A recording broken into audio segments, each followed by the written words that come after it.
এতিয়া দিনৰ ৩টা বাজিছে, হঠাতে যাবলগীয়া হ'ল টাউন ফালে। কিয় আহিছোঁ, কি ল'ম, সকলোখিনি কৈ আছোঁ, আপোনালোকে চাই গৈ থাকক। এয়া আহি আছোঁ মেজিকত উঠি।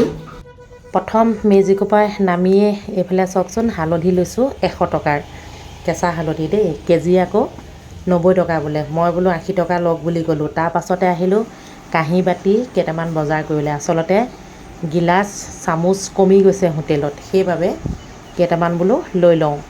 হ'লচেল এখন আছে বহুত ডাঙৰ গোলাঘাটতে। ক'ত আছে আপোনালোকক অকণমানকৈ দেখুৱাই দিছোঁ, চাওকচোন।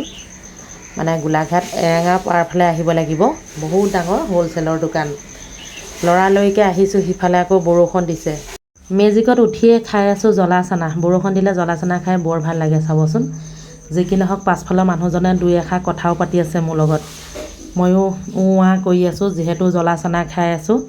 লগতে ইমানেই পুৰিছে ন, এইটো পানী বটল 10 টকা দি লৈ ল'লোঁ। লগতে আজিলৈ আহিছোঁ, আকৌ লগ পাম, বাই বাই।